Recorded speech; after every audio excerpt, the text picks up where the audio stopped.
জনগণ যে বড় শক্তি এটি আবার প্রমাণিত হয়েছে। সবকিছুই ব্যর্থ হয়ে গেছে। সকল প্রধানমন্ত্রীর পরামর্শক্রমে রাষ্ট্রপতি কর্তৃক নির্বাচন কমিশন নিয়োগ দেওয়ার বিধানটি সংবিধান থেকে বাদ দেওয়া উচিত বলে মন্তব্য করেছেন ডেমোক্রেসি ইন্টারন্যাশনালের মুখ্য পরিচালক ডাক্তার মোহাম্মদ আব্দুল আলিম। নির্বাচন কমিশন নিয়োগ প্রক্রিয়া যাতে সরকারের প্রভাব মুক্ত থাকে সেটিও দেখতে হবে বলে পরামর্শ দিয়েছেন তিনি। শনিবার রাজধানীর গুলশানে একটি হোটেলে প্রধান নির্বাচন কমিশনার ও নির্বাচন কমিশনারদের নিয়োগ শীর্ষক এক পলিসি ডায়ালগ অনুষ্ঠানে তিনি এসব কথা বলেন। ডেমোক্রেসি ইন্টারন্যাশনাল এ পলিসি ডায়ালগের আয়োজন করে। বিভিন্ন দেশের নির্বাচন কমিশন ও ব্যবস্থা নিয়ে আলোচনা শেষে দেশের প্রধান নির্বাচন কমিশন ও নির্বাচন কমিশনার নিয়োগের সুপারিশ দেন তিনি।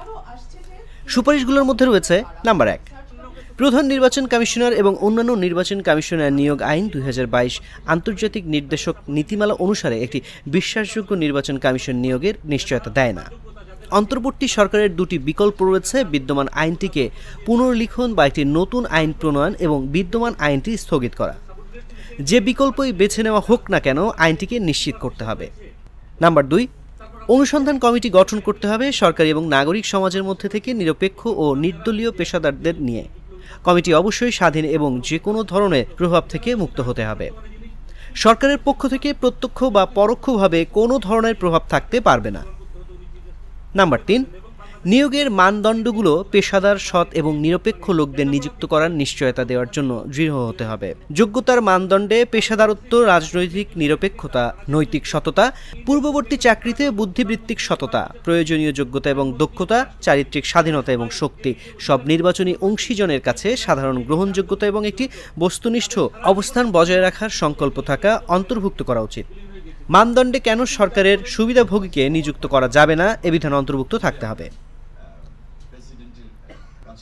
নাম্বার 4, আইনে একটি উন্মুক্ত, প্রতিযোগিতা এবং ব্যাপক ভিত্তিক পরামর্শ গ্রহণমূলক নির্বাচন প্রক্রিয়া অন্তর্ভুক্ত থাকবে, যার মধ্যে উন্মুক্ত নিয়োগ বিজ্ঞপ্তি প্রদান, সাক্ষাৎকার গ্রহণ, সব স্তরে নাম প্রকাশ এবং নাগরিকদের মতামত গ্রহণের ব্যবস্থা অন্তর্ভুক্ত থাকতে হবে।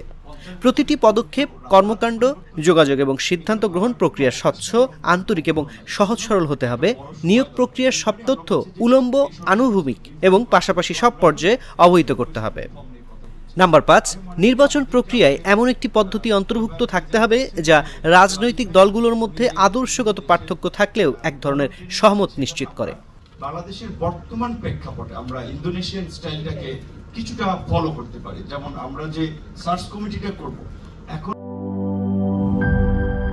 সানবিট সব দিবে সামাল। সানবিট ম্যাজিক প্রেস ডিশওয়াশিং এর মাথা ঘোরানো সলিউশন।